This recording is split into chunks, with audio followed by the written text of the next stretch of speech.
محبتوں کا خراج پیش کرتے ہیں۔ آپ کے شہر میں کئی ایک اجتماعات منعقد ہوئے، حضور کے ذکر کا چراغاں ہوا۔ اہل علم نے آپ اس عنوان سے بہت کچھ عطا فرمایا۔ آج میری اور آپ کی خوش بختی ہے کہ ہم ایک بار پھر اپنے آقا و مولا حضور نبی رحمت صلی اللہ علیہ وآلہ وسلم کے ذکر جاں کے لیے، ذکر دل فریب کے لیے، ذکر روح پرور کے لیے یہاں وقت نکال کر بیٹھنے کی سعادت پا رہے ہیں۔ اللہ تعالیٰ میری اور آپ کی حاضری کا ایک ایک لمحہ اپنی بارگاہ میں قبول فرمائے۔ حضور کا تذکرہ رحمت اہل ایمان کے لیے قلبی تسکین، روحانی فرحت اور بشاشت کا سبب اور ذریعہ ہے۔ جب کسی کے لبوں پہ حضور کے نام کا چراغاں ہوتا ہے تو اس کی ٹھنڈک روحوں تک اترتی ہے اور جی چاہتا ہے کہ آقا کریم کے تذکرے کی خوشبوئیں مہکتی رہیں، دلوں کو سرشاری میسر آتی رہے اور روحوں کو تازگی نصیب ہوتی رہے۔ اور یہ ذکر اس مہینے پر موقوف نہیں ہے، ماہ ربیع الاول سے پہلے بھی یہ ذکر جاری تھا، اس مہینے کے بعد بھی یہ ذکر جاری رہے گا، بلکہ یہ ذکر حضور کی آمد سے پہلے بھی جاری تھا اور قیامت تک جاری رہے گا، بلکہ بروز قیامت دنیا حضور کی عظمتوں کو دیکھ رہی ہوگی۔ میرے امام نے کہا تھا، فقط اتنا سبب ہے انعقاد بزم محشر کا، ان کی شان محبوبی دکھائی جانے والی ہے۔ وہ منظر کتنا عالی شان ہوگا جب اللہ کی مخلوق در بدر گھومتی ہوئی واپس آ کے کھڑی ہوگی تو حضور جلوہ گر ہوں گے اور فرمائیں گے، آنا لہا، آؤ میں تمہارے لیے ہی آیا ہوں۔ اور لوگوں کی بخشش و مغفرت کا پروانہ لیے حضور تشریف فرما ہوں گے، اللہ کے حضور سجدہ ریزی کریں گے اور اس امت کی بخشش اور نجات کا ذریعہ بنیں گے۔ میرے امام نے یہاں کیا خوب کہا تھا، پیش حق مجدہ شفاعت کا سناتے جائیں گے، آپ روتے جائیں گے، ہم کو ہنساتے جائیں گے، وسعتیں دی ہیں خدا نے دامن محبوب کو، جرم کھلتے جائیں گے اور وہ چھپاتے جائیں گے۔ تو وہ منظر کتنا دل آویز ہوگا، روح پرور ہوگا، ایمان کو تازگی دینے والا۔ تو آج ہم اپنے اس آقا و مولا حضور ختم المرتبت کا شکرانہ ادا کرنے کے لیے یہاں جمع ہے۔ میں ابھی گزشتہ شب ملتان میں یہی کہہ رہا تھا کہ اس وقت دنیا کی آبادی 8 ارب کے قریب ہو گئی ہے اور 500 سے زائد مذاہب دنیا کے اوپر پائے جاتے ہیں، ان میں الہامی مذاہب بھی ہیں اور غیر الہامی مذاہب بھی ہیں۔ 500 کے قریب دھرم اور مذہب دنیا کے اوپر پائے جاتے ہیں اور 8 ارب آبادی دنیا کی اس معمورہ ہستی کے اوپر وقوع پذیر ہے۔ میں اور آپ اگر مسلمانوں کے گھر پیدا ہوئے ہیں تو یہ کوئی حادثہ نہیں ہے، یہ کوئی اتفاق نہیں ہے، یہ کوئی ہماری کسی محنت اور نیکی کا ثمرہ نہیں ہے، ہم نے کوئی ٹوکن نہیں دیا تھا کہ اس کے نتیجے میں ہمیں اس امت میں پیدا کیا گیا، یہ محض اللہ کا کرم ہے کہ ہم حضور کے غلام بن کے آئے ہیں۔ جب ہم ماں کی بولی بھی نہیں سمجھتے تھے، جب لہجے سے بھی آشنا نہیں تھے، جب حروف کے معانی سے شناسائی بھی نہیں تھی، تو ہمارے کان میں عربی میں اذان دی گئی، گویا ہمارے والد مؤذن کو مسجد سے بلا کے لائے اور ہمارے کان میں اذان دلوائی، تو یہ اس بات کا اعلان تھا کہ مبارک ہو، تو حضور کا غلام بن کے آ رہا ہے۔ میری خوش قسمتی میں تیرا امتی، یہ میرے مقدر، میرے بخت کہ میں حضور کا غلام ٹھہرا، یہ آپ کے بخت کہ آپ حضور کے غلام ٹھہرے۔ بری نازم کہ ہستم امتے تو، بری نازم کہ ہستم امتے تو، گناہ گارم و لیکن خوش نصیبم، میں گناہ گار ضرور ہوں لیکن خوش نصیب ہوں کہ مجھے حضور کی امت میں شامل ہونے کا شرف، اعزاز اور عزت نصیب کی گئی، اور اس پر اللہ کا کروڑہ شکر ہے، اللہ کا لاکھ لاکھ شکر ہے، اور ساری زندگی بس شکرانے پہ گزار دی جائے، حق کے شکر ادا نہ ہو۔ عالی مرتبت سامعین، آج کی یہ عظیم الشان کانفرنس جو سیرت النبی صلی اللہ علیہ وآلہ وسلم کے پاکیزہ عنوان کے ساتھ منعقد ہے، سب سے پہلے ہمیں یہ سمجھنا ہوگا کہ سیرت کیا ہے۔ تو سنیے، سیرت کسی شخص کی اصلی حالت کو، بلکہ کسی چیز کی اصلی حالت کو سیرت کہا جاتا ہے۔ کتاب رحمت قرآن مجید اٹھائیے۔ جب حضرت موسیٰ علیہ السلام اللہ کے دین کی دعوت لے کے برسر میدان آئے تو آپ کا معاوضہ ممکن نہیں تھا، فرعون نے جادوگر بلائے جو اپنے ساتھ منو ٹنوں کے حساب سے رسیاں لے آئے، اور انہوں نے آ کے کھلے میدان کے اندر رسیاں پھینک دیں اور لوگوں کی آنکھوں پہ جادو کر دیا۔ تو لوگوں کو یہ لگ رہا تھا کہ یہ سانپ لہرا رہے ہیں، تو لہراتے ہوئے سانپوں کو دیکھ کر لوگوں کے اندر مرعوبیت پیدا ہوئی۔ تو اللہ نے اپنے پیغمبر حضرت موسیٰ علیہ السلام سے کہا کہ آپ کے ہاتھ میں جو عصا ہے آپ اب اس کو ڈال دیجئے۔ تو جب آپ نے وہ عصا پھینکا تو وہ بہت بڑا اژدہا بن گیا، اور جتنی بھی رسیاں پھینکی گئی تھی ان سب رسیوں کو نگل لیا۔ پھر اس کے بعد جب سمٹتا ہے تو عصا کا عصا، ڈنڈے کا ڈنڈا۔ اب جب وہ سمٹ کے دوبارہ ڈنڈا بننے جا رہا تھا تو وہاں قرآن نے جو لفظ استعمال کیے کہ اللہ نے جب وہ رسیاں نگل لی گئیں اور وہ اژدہا سب کو جو ہے وہ کھا گیا، تو فرمایا کہ اب اس کو پکڑ لیجئے، سَنُعِيدُهَا سِيرَتَهَا الْأُولَى، ہم اس ڈنڈے کو، اس جو اژدہا بنا ہوا ہے، اس کو پلٹا کے دوبارہ اس کی اصلی حالت کی طرف لوٹا رہے ہیں۔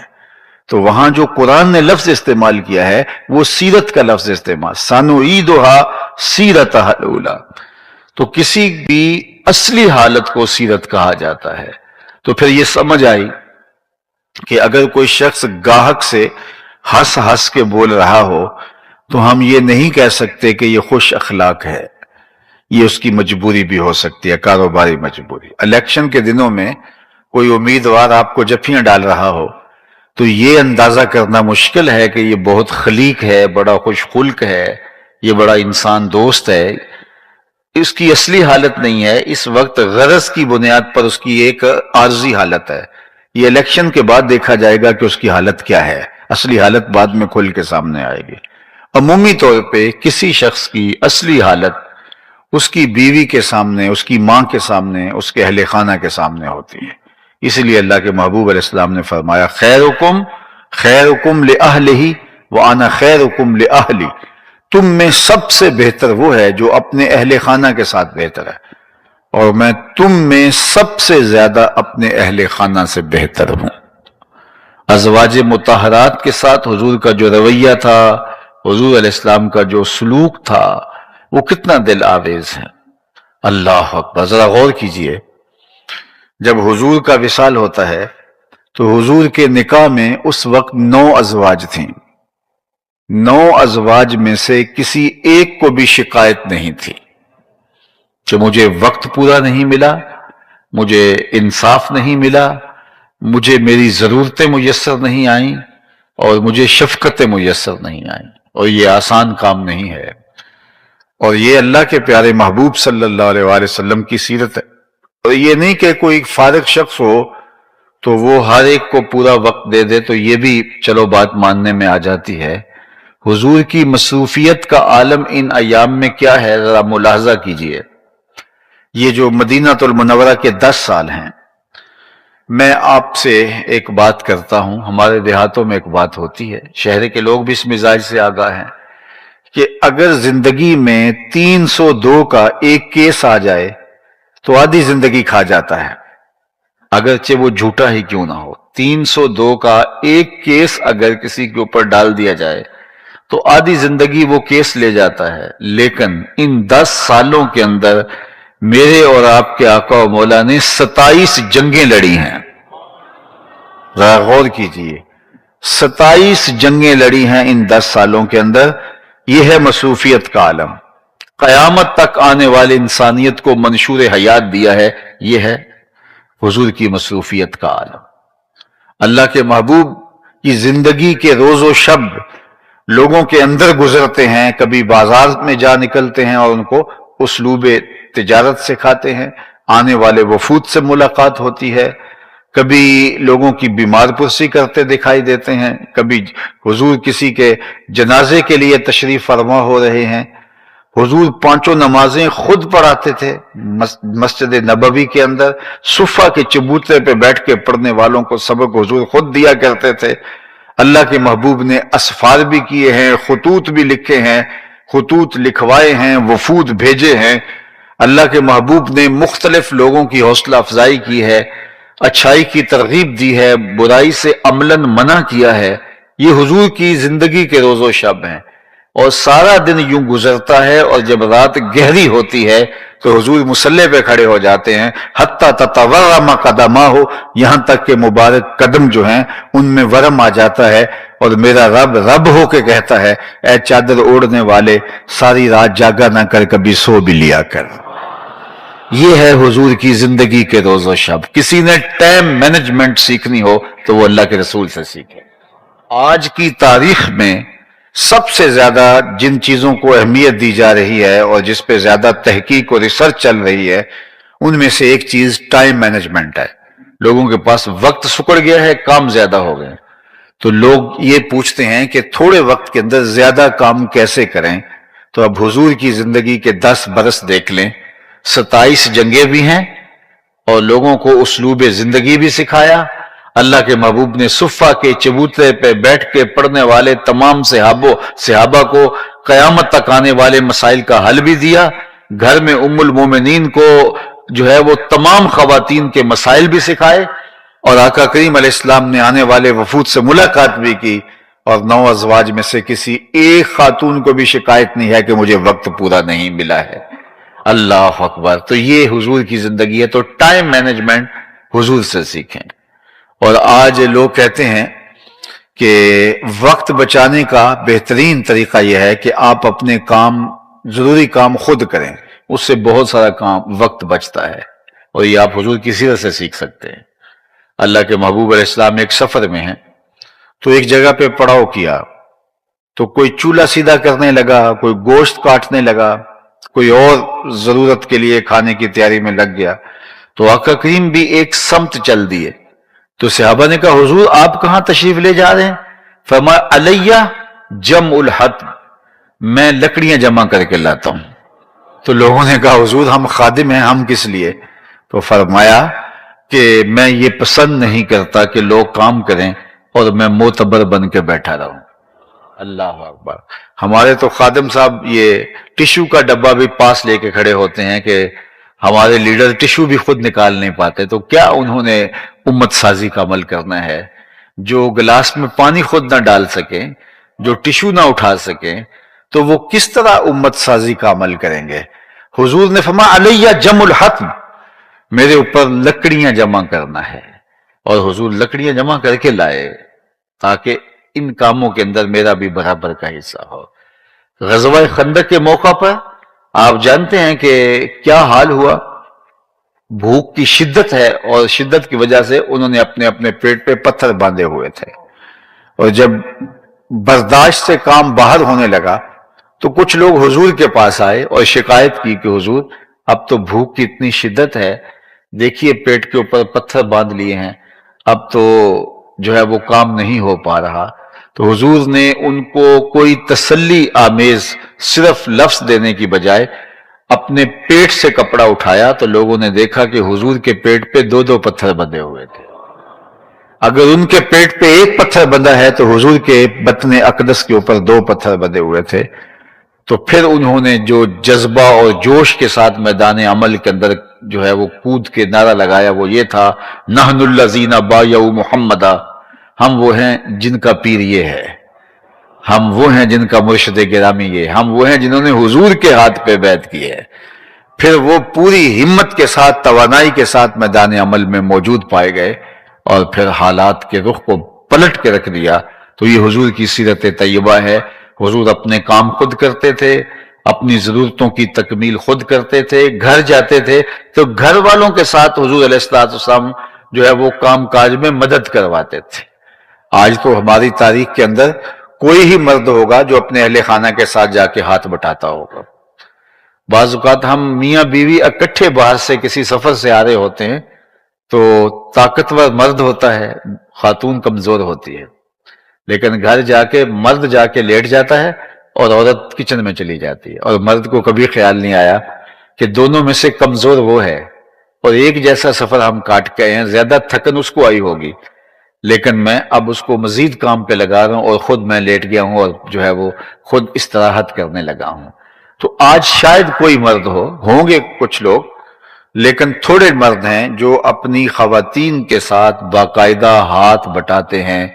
لیکن میرے اور آپ کے آقا و مولا حضور ختمی المرتبت، ہماری جانیں ان پہ قربان، ہمارے ماں باپ ان پہ قربان، ہماری اولادیں ان پہ قربان، آقا کریم کونین کے مالک ہو کے گھریلو خواتین کے ساتھ ان کی مدد کروایا کرتے تھے، گھر کے کام کاج حضور اپنے ہاتھ سے فرما لیا کرتے تھے۔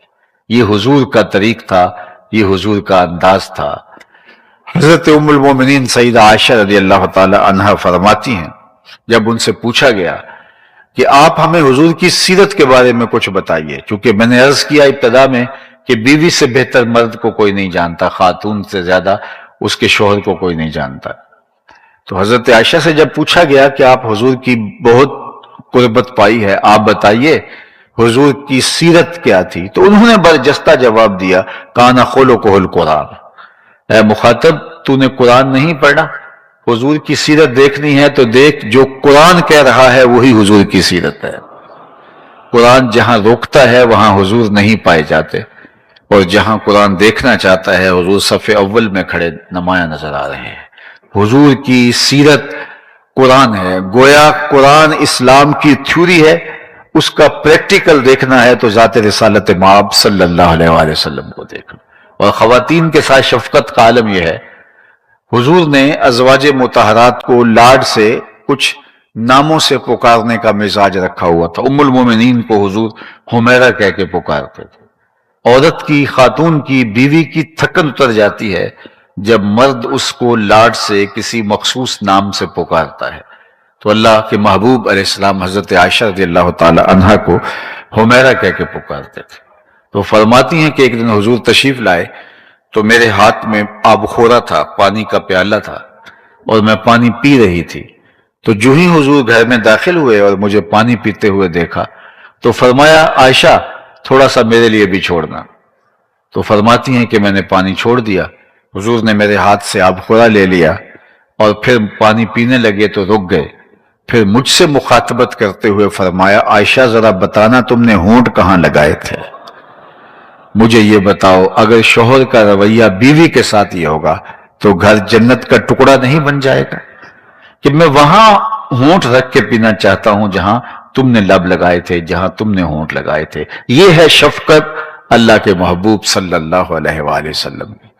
ام المومنین سیدہ عائشہ رضی اللہ تعالیٰ عنہ فرماتی ہیں کہ حضرت خدیجہ الکبریٰ رضی اللہ تعالیٰ عنہ کے وصال کے بعد اللہ کے محبوب علیہ السلام ان کا ذکر کرتے، ان کے لیے جانور ذبح کرتے اور گوشت کے ٹکڑے ان کی سہیلیوں کے گھروں میں بھیجتے۔ تو ایک دن مجھ سے نہ رہا گیا تو میں نے کہہ دیا، چونکہ میرا ان سے جو رشتہ تھا، میں نے کہا حضور اللہ نے آپ کو بہتر ازواج عطا کر دی، آپ اس خاتون کا ذکر نہیں چھوڑتے بڑھاپے کی وجہ سے جس کے ہونٹوں کے گوشے رنگ بدل گئے تھے۔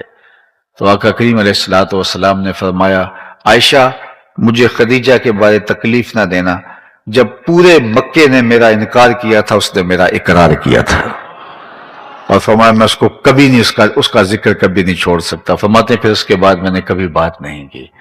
تو یہ تھا حضور کا خلق، یہ تھا حضور کا کردار اور ازواج کے ساتھ حضور کا رویہ۔ بلکہ حضرت خدیجۃ الکبریٰ رضی اللہ تعالی عنہا سے ہی حضور کی سیرت سن لیجئے، اور یہ اعلان نبوت سے قبل کی سیرت ہے جو ام المومنین بیان کر رہی ہیں۔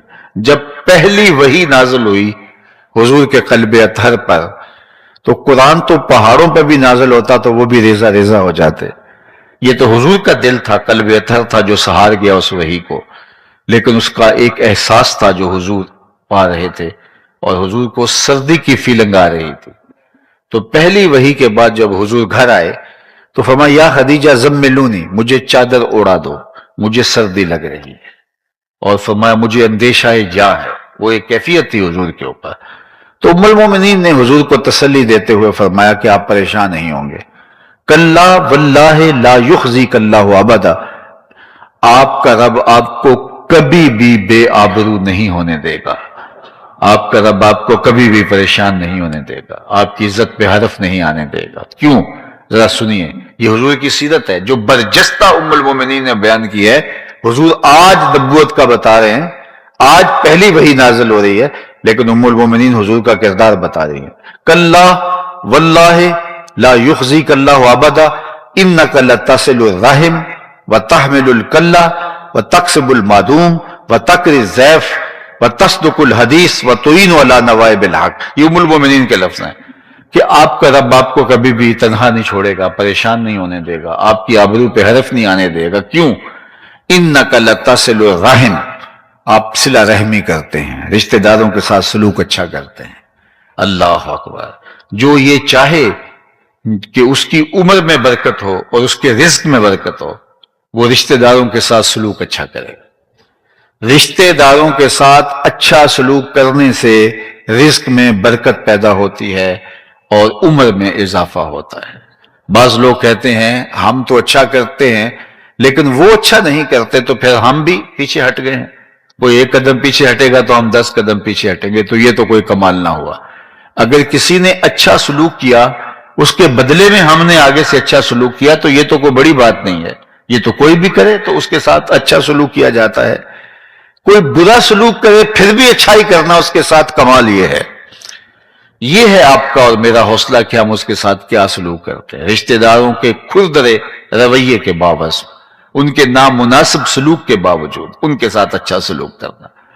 آپ اگر مجھے پوچھیں بہترین صدقہ کون سا ہے تو بہترین صدقے کی مختلف صورتیں ہیں، ان میں سے ایک صورت بہترین صدقے کی یہ ہے، افضل ترین جو صدقات ہیں ان میں سے ایک صورت یہ ہے کہ نادار ناراض رشتہ دار کو صدقہ دیا جائے۔ یعنی آپ کا رشتہ دار جو آپ کا مخالف ہے، کسی وجہ سے کمزور ہو گیا، تو اس کو جو صدقہ دیا جائے گا، اس کی جو مدد کی جائے گی، وہ افضل صدقوں میں شمار ہوگی۔ کیوں؟ اس لیے کہ نفس اس کا طالب نہیں ہوگا اور نفس کبھی اس کو پسند نہیں کرے گا کہ یہ تو ساری زندگی ہمیں توڑنے میں لگا رہا، آج اگر یہ کمزور ہوا ہے تو اس کو اور دبا دیا جائے۔ تو وہ صدقہ نفس اس کی مخالفت کرے گا، اور نفس کی مخالفت کے باوجود غریب رشتہ دار کو جو نادار ہو گیا ہے، ضرورت مند ہو گیا ہے، اس کو کھڑا کرنا، وہ گر گیا ہے اس کو اٹھانا، اس کی ضرورت کو پورا کرنا، یہ افضل صدقات میں سے صدقہ قرار دیا گیا ہے۔ تو آئیے میں اور آپ رشتہ داروں کے ساتھ اچھا سلوک کر کے حضور علیہ السلام کی سیرت اپنی زندگی کا حصہ بنائیں۔ مجھے بتائیے آپ کی برادری نے، قریش کے لوگوں نے آپ کے ساتھ مکے میں کیا سلوک کیا تھا؟ اس قدر عجیب سلوک کیا کہ اللہ کے محبوب علیہ السلام کو شہر مکہ چھوڑنا پڑا اور مدینہ المنورہ کی جانب ہجرت فرما گئے۔ وہ اپنے گھر کا کوڑا لا کے حضور کے گھر کے سامنے ڈال دیتے۔ عقبہ بن ابی معیط نے حضور کے گلے میں کپڑا ڈال کے تو دیے۔ حضور سجدہ ریز تھے تو حضور کے اوپر اوجریاں ڈالی گئیں، کیا کیا اذیتیں حضور کو نہیں پہنچائی گئیں۔ لیکن آج سن 8 ہجری کو اللہ کے محبوب فاتح بن کے دوبارہ مکے آتے ہیں تو یہ سارے سرداران قریش یہ تھر تھر کانپ رہے تھے اور انہیں لگتا تھا آج گردنیں اتریں گی۔ تو آقا کریم نے سب کو بلایا اور بلا کے کہا کہ بتاؤ میں تمہارے ساتھ کیا سلوک کروں۔ تو ان کو یہ تھا گردنیں اتریں گی، لیکن یہ لجاجت سے کہنے لگے آپ کریم باپ کے کریم بیٹے ہیں، ہم آپ سے خیر کی توقع رکھتے ہیں۔ اور انہیں یہ تھا کہ چلو گردنیں اترنے سے بچ جائیں، شہر بدر تو کیا ہی جائے گا، ہمیں شہر سے تو نکال ہی دیا جائے گا، لیکن کم از کم جان بخشی ہو جائے۔ لیکن ان کی آنکھیں پھٹی کی پھٹی رہ گئیں، اور ان کی حیرانی کی انتہا نہ رہی جب انہوں نے کہا آپ کریم باپ کے کریم بیٹے ہیں، ہم آپ سے خیر کی توقع رکھتے ہیں۔ تو آقا کریم نے فرمایا اذهبوا انتم الطلقاء، جاؤ تم سب آزاد ہو، آج میں تم سے وہی کہوں گا جو میرے بھائی یوسف نے اپنے بھائیوں سے کہا تھا، علیکم الیوم، آج تم سے کوئی مواخذہ نہیں ہوگا۔ وہ جان کے دشمن، اللہ اکبر، جنہوں نے حضور کو اذیتیں پہنچائی تھی صرف چند ایک کے علاوہ، اور وہ بھی انتہائی بدترین لوگ تھے جن کے قتل کا حضور نے حکم دیا، باقی سب لوگوں کو حضور نے معاف فرما دیا۔ یہ تھا حضور کا سلوک، یہ تھا حضور کا رویہ، یہ تھا حضور کا طرز معاشرت۔ میں اور آپ اپنے آپ کو نرم دل بنائیں، اپنے دلوں کے اندر ایک دوسرے کے لیے رقت پیدا کریں، نرمی پیدا کریں۔ ہر وقت جو ہے وہ غصے میں بھرے رہنا، ہر وقت تلے رہنا لڑنے پر، یہ کوئی بڑی بات نہیں ہے۔ حضور علیہ السلام کی سیرت کا جو عکس ہمارے سامنے آتا ہے وہ شفقتوں کا ہے، محبتوں کا ہے، وہ صلہ رحمی کا ہے، حسن سلوک کا ہے۔ حضور سے زیادہ کوئی مسکرانے والا نہیں تھا۔ حضور کے رویے دل آویز تھے اور لوگوں کو مو لیتے تھے۔ اللہ اکبر، ہمیں وہی کردار اپنی زندگیوں میں لانا ہے۔ بعض ہنگامی مواقع پہ، بعض جنگی صورتوں میں سختی کا فرمانا وہ ایک الگ امر ہے، لیکن عمومی رویہ حضور کی سیرت کا جو نمایاں عکس ہے وہ شفقت والا اور محبت والا جو ہے وہ عکس ہے، اور ہمیں وہی اپنی زندگی کے اندر اتارنا چاہیے۔ ہر وقت جو ہے وہ غصے سے بھرے ہوئے نہ رہیں، اور یہ ہم کہیں کہ ہم بڑے غصے والے ہیں، یہ کوئی بات نہیں۔ حضور خلیق تھے، حضور نرم دل تھے۔ اللہ نے خود قرآن میں فرمایا لو کنت فظا غلیظ القلب لانفضوا من حولک، اے محبوب اگر تو سخت مزاج ہوتا، ترشرو ہوتا، تو اتنے لوگ آپ کے گرد کبھی بھی جمع نہ ہو پاتے۔ یہ لوگوں کا ہجوم جو آپ کے گرد جمع ہوا ہے، یہ آپ کی شفقتوں اور آپ کی رحمتوں کا نتیجہ ہے، اور اللہ نے اپنے محبوب کو رحمت للعالمین بنا کر مبعوث فرمایا تھا۔ انک لتصل الرحم، آپ صلہ رحمی کرتے ہیں۔ دوسری بات جو ام المومنین نے بیان فرمائی وہ یہ تھی وتحمل الکل، جس کا کوئی بوجھ اٹھانے والا نہیں، حضور آپ اس کا بوجھ اٹھاتے ہیں۔ وتکسب المعدوم، اور جس کا کوئی کمائی کرنے والا نہیں اس کی ضرورت کو آپ پورا کرتے ہیں۔ اپنے لیے کمانا یہ بڑی بات نہیں ہے، اوروں کے لیے کمانا۔ اپنے لیے جینا یہ بڑی بات نہیں ہے، اوروں کے لیے جینا۔ آپ نے کبھی درختوں کو دیکھا ہوگا، اپنی چھاؤں میں خود نہیں بیٹھتے۔ درخت اپنا پھل اوروں کو دان کرتے ہیں، اپنا پھل کبھی خود نہیں کھاتے۔ اور اسی طرح آپ نے جانوروں کو دیکھا ہوگا کہ وہ اپنا دودھ خود نہیں پیتے، اپنا دودھ اوروں کو دان کرتے ہیں، اوروں کی ضرورتوں کو پورا کرتے ہیں۔ جو اوروں کی ضرورتوں کو پورا کرتا ہے وہ نافع وجود اللہ اس کو دیر تک باقی رکھتا ہے، اور جو اوروں کی ضرورتوں کی تکمیل نہیں کرتا، اپنی زندگی جیتا ہے، خود غرضی کی زندگی جیتا ہے، پھر وہ کچھ عرصے کے بعد مٹا دیا جاتا ہے، اس کا تشخص بھی باقی نہیں رہتا۔ خیر الناس من ینفع الناس، لوگوں میں سے بہتر وہ ہے جو لوگوں کے لیے جو ہے وہ بہتر ہے۔ اللہ کے مخلوق کے لیے اس کا وجود نافع ہے، اور مخلوق کے لیے رحمت کا پاکیزہ وجود ہی اللہ کے محبوب علیہ الصلوۃ والسلام کا پیکر تھا، اور ہمیں اسی کی تعلیم دی گئی ہے۔ تو جس کا کوئی کمانے والا نہیں تھا، حضور اس کے لیے کماتے تھے، اس کی ضرورت کو پورا کرتے تھے۔ جس کا کوئی بوجھ اٹھانے والا نہیں تھا، حضور اس کا بوجھ اٹھاتے تھے، اس کی ضرورتوں کو پورا کرتے تھے۔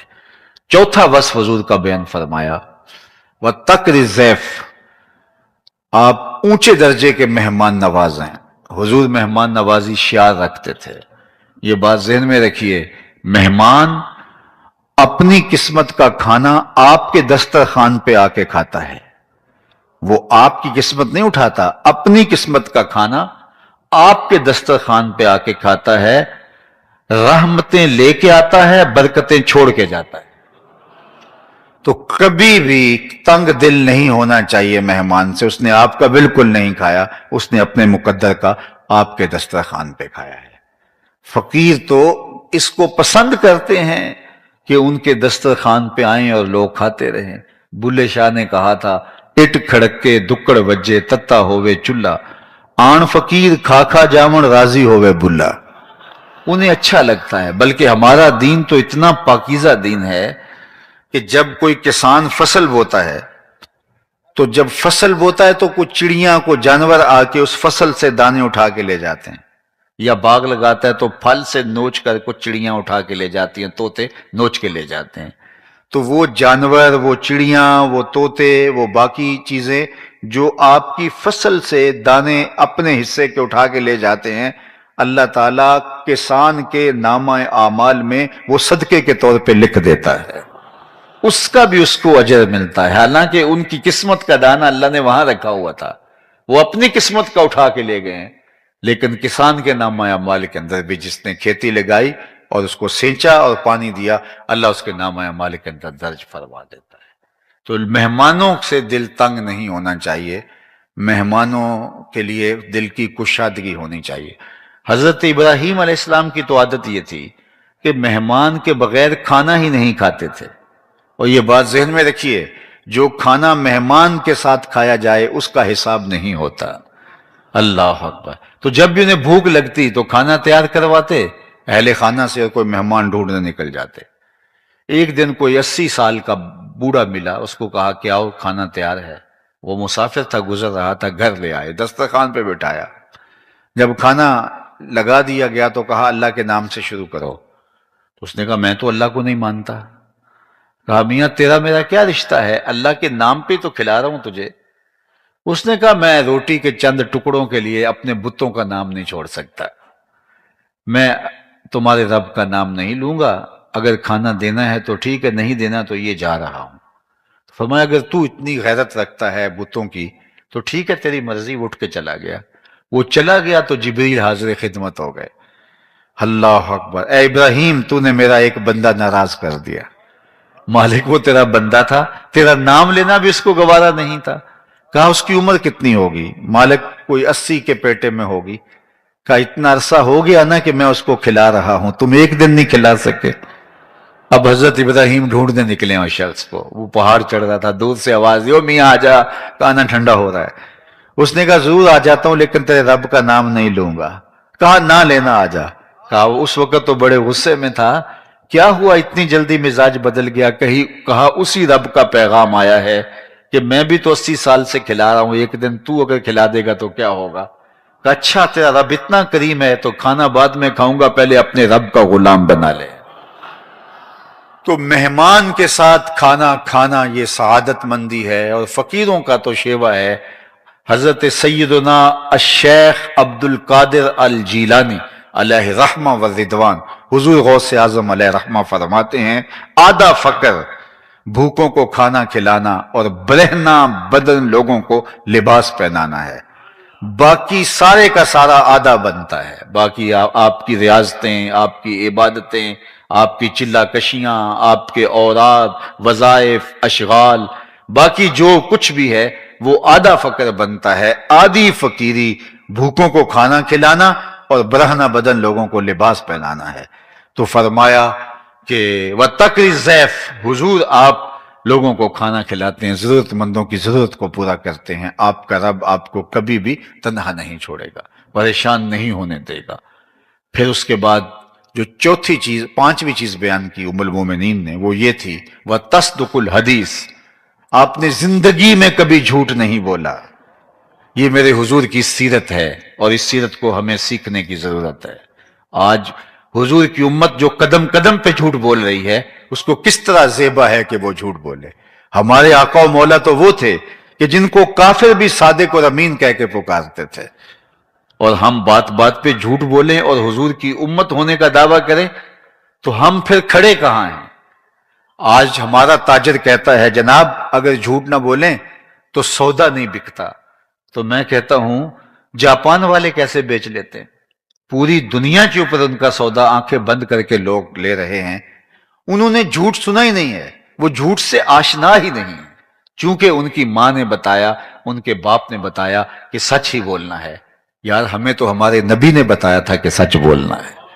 ہمارے نبی کو کافر بھی صادق اور امین کہہ کے پکارتے تھے. حضور علیہ السلام سے پوچھا گیا کہ مسلمان بزدل ہو سکتا ہے؟ فرمایا نہیں، بہادر ہوتا ہے. لیکن ہو سکتا ہے کبھی بزدلی کر بھی جائے، کبھی کوئی ایسا مرحلہ آ جائے، بشری تو ہے. پھر پوچھا گیا مومن بخیل ہو سکتا ہے؟ کہا نہیں، سخی ہوتا ہے. لیکن ہو سکتا ہے کبھی بخل کر جائے، آخر بشری تو ہے. پھر تیسرا سوال ہوا کہ مومن جھوٹا ہو سکتا ہے؟ فرمایا جھوٹا نہیں ہو سکتا. یہ طے ہے کہ مومن ہو اور جھوٹا ہو یہ نہیں ہو سکتا. مومن سچا ہوتا ہے، سچائی کے ساتھ کھڑا ہوتا ہے. اور آپ جھوٹ بول کے فائدہ بھی حاصل کر لیں، کسی کو دھوکہ دینے میں کامیاب بھی ہو جائیں، کسی کا مال ہتھیانے میں کامیاب بھی ہو جائیں، کسی مشکل سے بچ بھی جائیں، لیکن دل میں اطمینان نہیں ہوگا. اور سچ بول کے پھنس بھی جائیں، سچ بول کے نقصان بھی کر لیں، سچ بول کے گھاٹا بھی کھا لیں، پھر بھی آپ کا دل مطمئن ہوگا. الصدق طمانینہ والکذب ریبہ. سچ طمانیت قلب کا سبب ہے، اور جھوٹ جو ہے وہ پریشانی کا، ٹینشن کا، اذیت کا سبب ہے. بے چینی ختم نہیں ہوگی جھوٹے شخص کی. سچا شخص جو ہے وہ سچ بول کے بہت کچھ کھو بھی دے، پھر بھی وہ سچائی کی وجہ سے مطمئن ہوگا. وہ کیا کسی نے کہا تھا، لوٹ کر بھی کوئی بے چین رہا، لٹ کے بھی چین سے سویا کوئی. تو سچائی کے ساتھ جڑا رہنا اور سچ کے ساتھ اپنے آپ کو وابستہ کرنا. ایک روایت میں آتا ہے کہ جب کوئی شخص جھوٹ بولتا ہے تو اس کے منہ سے بدبو نکلتی ہے، جو عام لوگ تو محسوس نہیں کر پاتے، لیکن اللہ کے نورانی فرشتے جو ہر مومن کے حصے کی رحمت لے کے اس کو دینے آ رہے ہوتے ہیں، وہ حساس فرشتے 1 میل پیچھے ہٹ جاتے ہیں. اللہ اکبر. جو ہمارے حصے کی ڈلیوری لے کے رحمت کا پارسل ہمارے گھروں میں دینے آ رہے ہوتے ہیں، وہ اتنے حساس ہوتے ہیں کہ کسی گھر سے جھوٹ کی بدبو نکلے تو وہ 1 میل پیچھے چلے جاتے ہیں. مجھے بتاؤ، جس گھر میں باپ بھی جھوٹ بولے، ماں بھی جھوٹ بولے، بیٹیاں بھی جھوٹ بولے، بیٹے بھی جھوٹ بولے، وہاں تو بدبو کے ببوکے اٹھ رہے ہوں گے. اتنی عفونت پھیلی ہوگی کہ فرشتے تو دور شہر سے باہر کھڑے ہوں گے، گاؤں سے باہر کھڑے ہوں گے. اب رحمت کا پارسل ہمارے نام کا ان کے پاس ہے، آگے اتنا تعفن پھیلا ہوا ہے کہ وہ آ نہیں رہے، اور ہم موقع بھی نہیں دے رہے. ابھی پہلے جھوٹ کی عفونت ختم نہیں ہوئی ہوتی کہ دوسرا جھوٹ بول رہے ہوتے ہیں. تو وہ رحمت والے فرشتے باہر کھڑے ہیں. اب ہمارے گھر میں بے برکتی ہوئی، رحمت چونکہ وصول نہیں کر پا رہے، اور بے برکتیاں ہی بے برکتیاں، نحوستے ہی نحوستے. تو چند دن کے بعد ہم نے سمجھا کسی نے تعویذ ڈال دیے، کسی نے جادو کر دیا، کسی نے ٹونا کر دیا. تو اب بھاگے عاملوں کے پاس. تو کوئی 100 میں سے بلکہ 1000 میں سے کوئی ایک آدھ عامل ہوگا جو کسی خیر کے منصب پہ بیٹھا ہوگا. باقی تو آپ کو پتہ ہی ہے کہ عامل تو پہلے ہی ٹھیا لگا کہ اسی کام کے لیے بیٹھے ہیں. اس نے کہا تو وقت پہ آ گیا، ورنہ تعویذ چل جانے تھے، اور اب اتنے اتوار آنا پڑے گا، اتنے منگل آنا پڑے گا، اتنے بدھ آنا پڑے گا. اور ایسے ایسے عامل میں جانتا ہوں کہ جو اتنے منحوس ہیں کہ وضو کیا انہیں غسل کا طریقہ بھی نہیں آتا، اور وہاں شریف گھروں کی خواتین جا کے ان کے سامنے بیٹھی ہوتی ہیں. صرف کیا ہے کہ گھر کی نحوست ختم ہو جائے. میاں گھر کی نحوست یہ ختم نہیں کرے گا، گھر کی نحوست سچائی ختم کرے گی. وہ رحمت کے پارسل ڈھیر لگے ہوئے ہیں باہر، اور فرشتے اندر نہیں آ پا رہے. وہ ہمارے حصے کی رحمت تھی، ہمیں دے نہیں پا رہے. اس عفونت کو صاف ختم کرو اور گھر کو پاکیزہ کرو. جس گھر میں قرآن کھلتا ہوگا اس گھر میں رحمتیں اتریں گی. جس گھر میں مصلے بچتے ہوں گے اس گھر میں رحمتیں اتریں گی. جس گھر میں درود پڑھا جاتا ہوگا اس گھر میں رحمتیں اتریں گی. اور جس گھر میں جھوٹ ہوگا، مکر ہوگا، فریب ہوں گے، دھوکہ دہی ہوگی، تو پھر آپس میں لڑائیاں، غلط فہمیاں، فساد، بے برکتی. رزق آتا ہے کثرت کے ساتھ، جانے کا پتہ نہیں چلتا. بیماریاں، اور ایسی بیماریاں جو لا علاج ہیں، مصیبتیں، ٹینشن، عجیب قسم کی چیزیں اس گھر کا گھیرا کر لیں گی اس جھوٹ کی وجہ سے. تو آئیے میں اور آپ اپنی زندگی کو جو ہے وہ سچ کے ساتھ جوڑیں. ہمارے آقا و مولا حضور ختمی المرتبت صادق بھی تھے اور میرے حضور امین بھی تھے. امین ایسے کہ حضور کے گھر کا جب گھراؤ کیا ہوا ہے، ذرا دیکھو تو صحیح، کائنات میں کوئی ایسی کوئی مثال ہی نہیں ملتی. حضور کے گھر کا گھراؤ کیا ہجرت کی رات. کفار نے حضور کو شہید کرنے کا منصوبہ تیار کیا. سارے قبائل کے لوگ خنجر، بالے، برچیاں اور تلواریں لیے حضور کے گھر کا گھیراؤ کر رہے ہیں، اور اللہ کے محبوب حضرت علی کو اپنے بستر پہ لٹا کے کہتے ہیں علی تم میرے بستر پہ لیٹ جاؤ، صبح ان کی امانتیں دے کے واپس آنا۔ اتنے امین کہ جو قتل کرنے کے ارادے سے، حضور کو شہید کرنے کے ارادے سے جو ظالم گھیرا ڈالے ہوئے ہیں، حضور کے پاس ان کی امانتیں ہیں، حضور کو ان کی امانتوں کا خیال ہے، زمانے میں لاؤ تو صحیح کوئی ایسا امین۔ اللہ اکبر۔ جب جبل صفا پہ چڑھ کے حضور نے اسلام کی پہلی دعوت دی، جب حکم ہوا وَأَنذِرْ عَشِيرَتَكَ الْأَقْرَبِينَ، حضور قریبی لوگوں کو آپ دین کی دعوت دے، تو آقا کریم نے قریبی لوگوں کو بلایا اور جبل صفا پہ اکٹھا کیا، اور پھر کہا کہ لوگوں اگر میں کہوں کہ پہاڑ کی دوسری جانب سے ایک لشکر آ رہا ہے جو تمہیں تاخت و تاراج کر دے گا تو کیا میری بات مان لو گے؟ تو انہوں نے کیا کہا ذرا سنیے۔ انہوں نے کہا ہم دیکھیں گے، اگر نظر آیا تو درست، اگر نظر نہ آیا تو ہم کہیں گے ہم اندھے ہو گئے ہیں، آپ سچے ہو۔ یہ تھی میرے رسول کی صداقت، یہ تھا میرے رسول کا سچ۔ آج یہ امت کیوں جھوٹ بول رہی ہے؟ قدم قدم پہ جھوٹ بول رہی ہے۔ حضور علیہ السلام سے پوچھا گیا، بلکہ ایک دن خود حضور نے پوچھا الا انبئکم باکبر الکبائر، میں تمہیں بڑے بڑے گناہوں کی خبر نہ دوں؟ یعنی کبیرہ گناہوں میں بھی جو اکبر الکبائر ہیں ان کی خبر نہ دوں؟ تو صحابہ نے کہا بلا کیوں نہیں حضور، ارشاد فرمائیے۔ فرمایا الاشراک باللہ، سب سے بڑا گناہ اللہ کے ساتھ کسی کو شریک ٹھہرانا ہے، یہ سب سے بڑا گناہ جس کی معافی نہیں ہے، الا یہ کہ کوئی جو ہے وہ ایمان لائے اور اسلام میں داخل ہو۔ دوسری بات فرمایا وعقوق الوالدین، والدین کو اذیت دینا، تنگ کرنا، والدین کی نافرمانی کرنا، یہ شرک کے بعد سب سے بڑا گناہ ہے۔ یہ دو گناہ بیان کرنے کے بعد فجلس وکانا متکئا، حضور ٹیک لگائے بیٹھے تھے تو حضور نے ٹیک چھوڑ دی اور آگے ہو کے بیٹھ گئے، تیسرے مضمون کی اہمیت کو اجاگر کرنے کے لیے۔ اور پھر حضور نے فرمایا الا وقول الزور، سن لو تیسرا بڑا گناہ جھوٹ بولنا ہے۔ الا وقول الزور، سن لو تیسرا گناہ جھوٹ بولنا ہے۔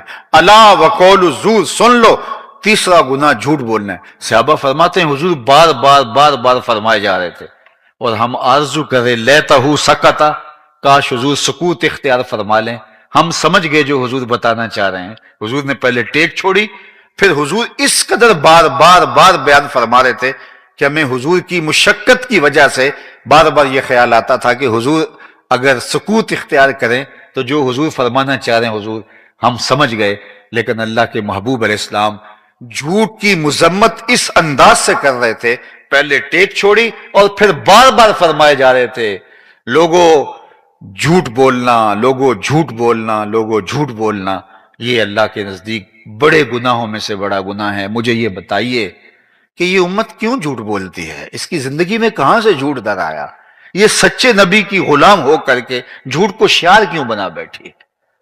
اور میں آپ کو کہتا ہوں کہ آج ہم جلسے سننے کا چسکا تو رکھتے ہیں، ہم خطاب سننے کی لذت تو پاتے ہیں، لیکن ہم خطاب پسند ہو گئے ہیں، گفتگو پر، خطاب پر، تقریر پر، واعظ پر ہم عمل کے عادی نہیں رہے۔ تو یہ پھر ساری زندگی سنتے رہیں، کیا فرق پڑتا ہے؟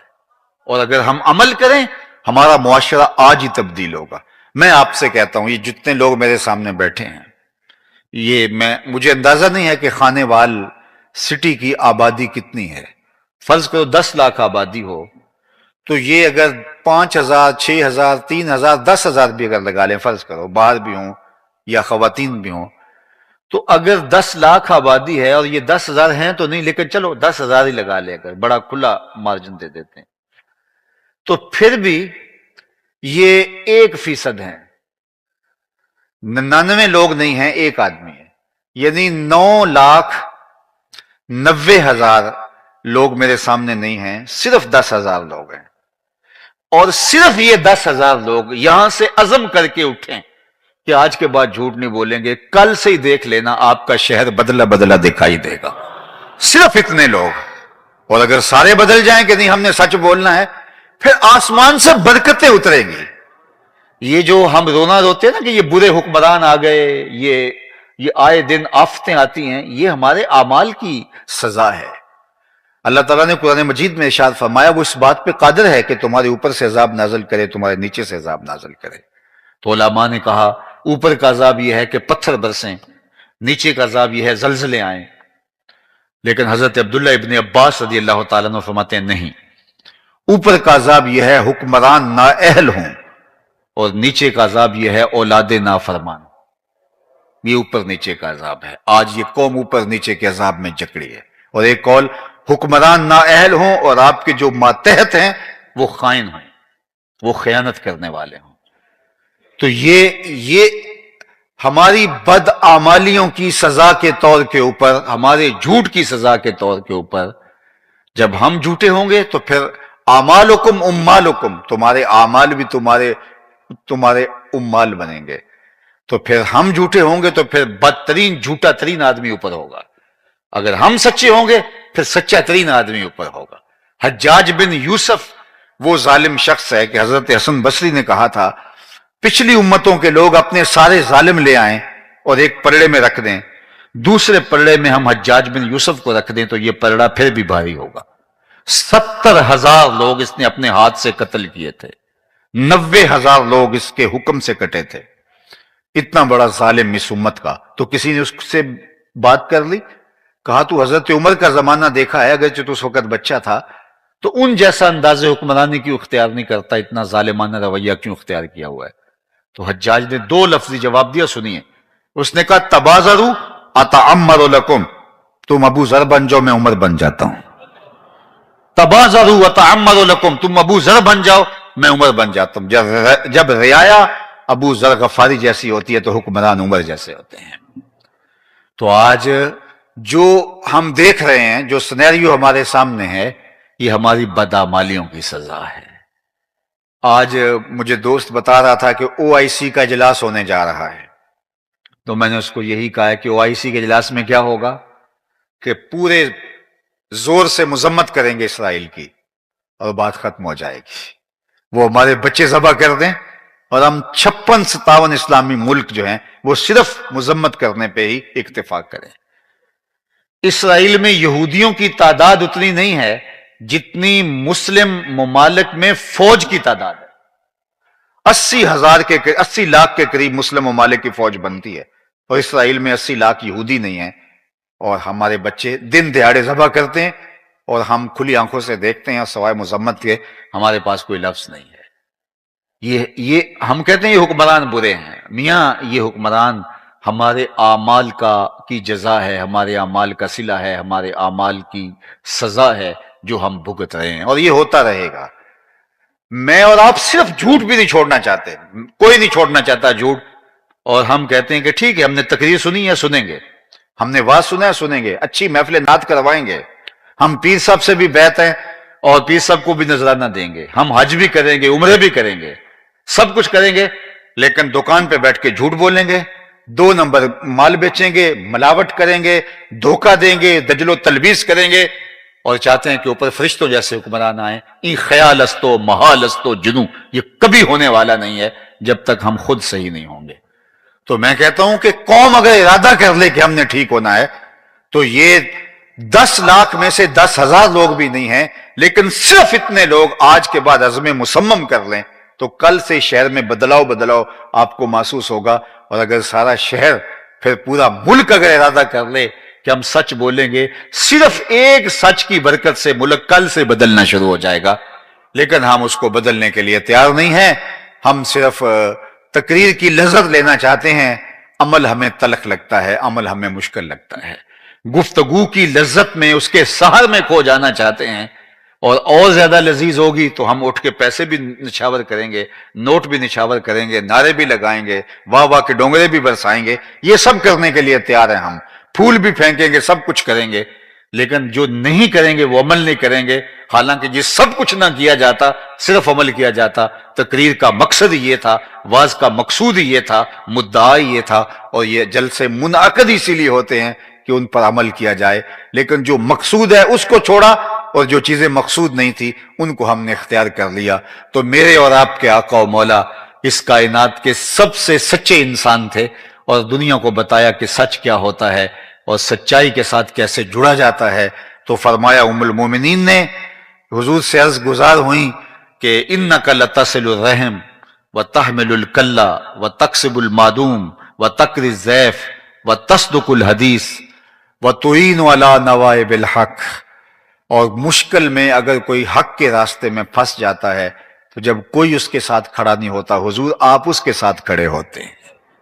اور ہم کیا کہتے ہیں؟ ہمیں کیا لگے؟ ہمارے ہاں ایک لفظ ہے، اپنے گھر کو چھاج بجائے یا چھلنی بجائے، ہمیں کیا لگے؟ ہر بندہ جو ہے وہ اپنا ذمہ دار ہے، ہم کسی کے ساتھ تعلق نبھانے کے لیے تیار نہیں ہے۔ برے کے ساتھ کھڑا ہونا ہمارے لیے عیب ہی نہیں رہا، حالانکہ روز عشاء کی نماز کے بعد ہم جو وطر پڑھتے ہیں اس میں اللہ سے ایک عہد کرتے ہیں، سارے بچے بوڑھے جوان مرد عورتیں، وہ کیا عہد ہے؟ وَنَخْلَعُ وَنَتْرُكُ مَن يَفْجُرُكَ، اے اللہ جو تیرے حکموں کا باغی ہوگا ہمارا اس سے کوئی تعلق نہیں ہوگا۔ وَنَخْلَعُ وَنَتْرُكُ، ہم چھوڑ دیں گے اس شخص کو جو تیرے حکموں کو توڑتا ہوگا، تیرے قانون کی بغاوت کرتا ہوگا، ہمارا اس سے کوئی تعلق نہیں۔ لیکن یہ ہم صرف زبان سے کہتے ہیں، ہمارا عمل اس کی مطابقت میں نہیں ہے۔ تو عالی مرتبت سامعین، مجھے اور آپ کو حضور کی سیرت کے دائرے میں اپنی زندگی گزارنی ہے، اور یہ محبت کی علامت ہے کہ حضور کے بتائے ہوئے طریقے کے مطابق محبت کا ثبوت، میں ان جھنڈیوں کا مخالف نہیں ہوں، یہ ضرور آپ گلیوں میں لگائیں، لیکن صرف گلیوں میں نہ لگائیں، حضور کے نام کی جھنڈی دل کے ایک ایک پرت پہ بھی لگائیں۔ صرف بنیروں پہ ہی چراغاں نہ کریں، بلکہ کوئی دیا لے کے دل کی اندھیر نگری میں بھی آئیں، یہاں بھی بہت اندھیرا ہے، یہاں بھی کوئی دیا روشن کریں۔ صرف گلیوں کو صاف نہ کریں کہ یہاں سے جلوس نے گزرنا ہے، کوئی جھاڑو لے کے دل کی گلیوں میں بھی آئیں، یہاں حسد کے، حقد کے، بغض کے، کینے کے، نفرتوں کے ڈھیر پڑے ہوئے ہیں، اور کوئی جھاڑو لے کے دل نگر کو بھی صاف کریں۔ جب دل کی گلیاں صاف ہو جائیں گی تو آپ نگاہ جھکائیں گے، مدینے کی گلی دکھائی دے گی۔